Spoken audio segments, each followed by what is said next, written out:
Hello, I'm Richard Vobes, the Bald Explorer. This is Mr. Suggett, Richard Suggett from the Veg Grower Podcast. We're both out on a walk. This is part 3, isn't it, Richard? Part 3, yes. If you didn't see the other videos, if you've come across this by chance on your own from however you find these videos, then actually there's 2 more videos before this, because that's how these parts work, 1, 2 and 3. And yeah, we're sitting in an unusual place. Richard, where are we? We're in the gun emplacement in Pulborough.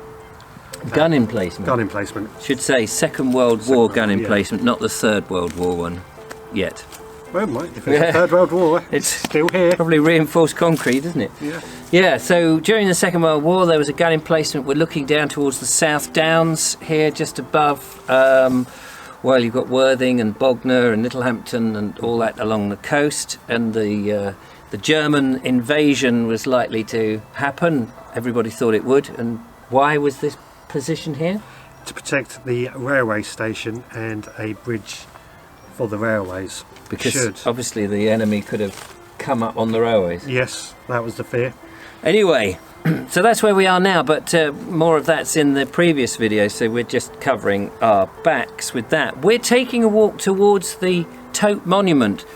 Just up there is the Motte-and-bailey castle. Thanks, I just temporarily forgot, so I looked So at him. I looked at you and went, oh God, you've forgotten too. The Motte-and-bailey castle, built by the Normans, 1066, 67, something like that, no doubt. And we're going, as I say, to the Toat Monument, which is that away. It's an edifice, it's a folly, it's a tower, but we can't really get to it, which is a shame. Yeah. Well, we can have a look at it as we walk past. Yeah, we're going to take a photograph of it. That's the aim of this series of walks. And we're going on the Way South path, which is mostly on the Way South path, although we're going to make a bit of a diversion to get to the Toat, which is a 34-mile path. Anyway, let's not sit here and take it easy. We've got to get walking. Yep. Sorry, the sun is shining. It's December. It's quite warm. It's lovely. But come on.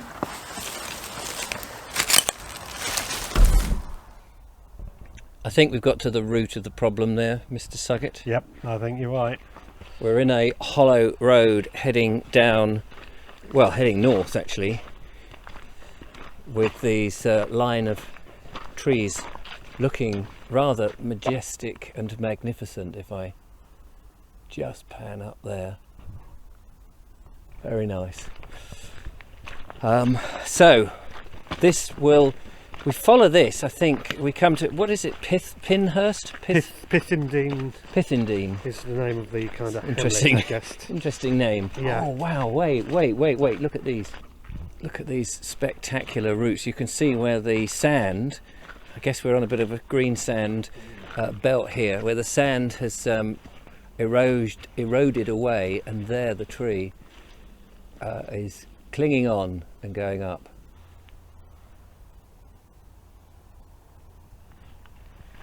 Well, Mr. Suggett, there's a lovely little old house on this road that we found ourselves on, and a lovely oak tree here by a chevron, and what you just pointed out, some deer marks dug into the ground, incredibly. But also, it looks like we have a public footpath sign, which interestingly has there the Way South mark. Which is curious because looking on the Ordnance Survey map, I mean, you can go on the road. Yeah. But we're going to try and stick to the public footpath because it's more fun. We'll see how muddy it is. Be more interesting as well, I think. Yeah, than a tarmac road. So here's a style.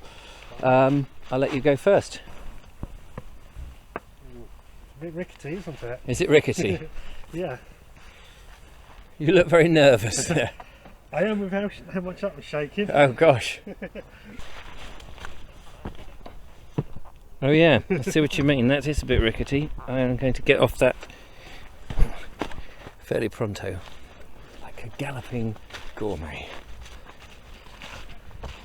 It looks like this is the gallops, isn't it? There's a horse training going on here. Yes. Yeah, Mr.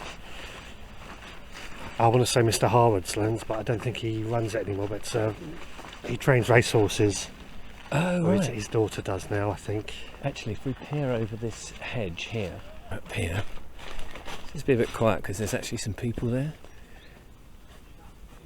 I've had to lift the camera right above my head so I can no longer actually see, but I caught a glimpse of a couple of horses and some blokes standing there. Perhaps we'll see some more as we make our way up on this, well, it's another tarmac road. Another tarmac road. But it is a public footpath. It is a very beautiful day. It's lovely to get out on a sunny day, even though it is slightly wet underfoot, and you have to be a bit careful where you go, don't you? We're hoping that we're not going to get too sloshed. No, I want to make it home tonight. Oh, I think you'll make it home. Yeah. Footpath. Yep, we're in the right place, Richard. But just spotted something interesting on the landscape, which I just want to take a quick picture of. If this car behind me doesn't stop and say, "What the hell are you up to?" Come and have a look at this. Coombe Lands, it says. And there's this jolly old chappie. There he is, look. I guess he's a jockey. And the reason he is there is because they train horses? They train horses, yes. They don't train the jockeys here then? When did jockeys get trained? Well, they might have trained jockeys here as well. I guess the jockeys have got to ride those horses, haven't they? One of those odd things, if you're not in the industry, you don't know about. No, and I know very little about it. Yeah. So, one of the training areas is here. We see a bit more of the view coming round, and we can see these white fences. I don't know what they signify, or are they just places where people rest up and watch as the training is going on? It seems a very traditional thing, isn't it? The white fences around horse gallops and races and that sort of thing. They're very quintessentially English. Well, there was something in the news a few weeks ago that horses apparently can't see white very well now, so they're talking about changing them to a different colour. Oh right. Well, there you go. You heard that first. Well, maybe you didn't hear it first. Maybe you heard it elsewhere as well. But I heard it first here on the walk. Right. Still can't see the Toat Monument, so we're going to have to press on a bit. Look, Mr. Suggett. There somewhere in the distance, in the far, far distance. Oh, you can see it. Can you? We have sight of our target. Fantastic. We just got to get there yet. Well, the truth is, of course, we can't get there. That's the sad part, because it is on private land and it's not opened up. I read a book. Yeah. Really? About a farmer who was making cider. Or growing apples for cider, I think, or growing apples, period, actually, just for all sorts of things. A lovely book. It was based from, I think, the 60s to the 80s, and he had the farm on which the Toat Monument was on his land. Oh, wow. And it was a fantastic story about apple growing and the trials and tribulations that he had.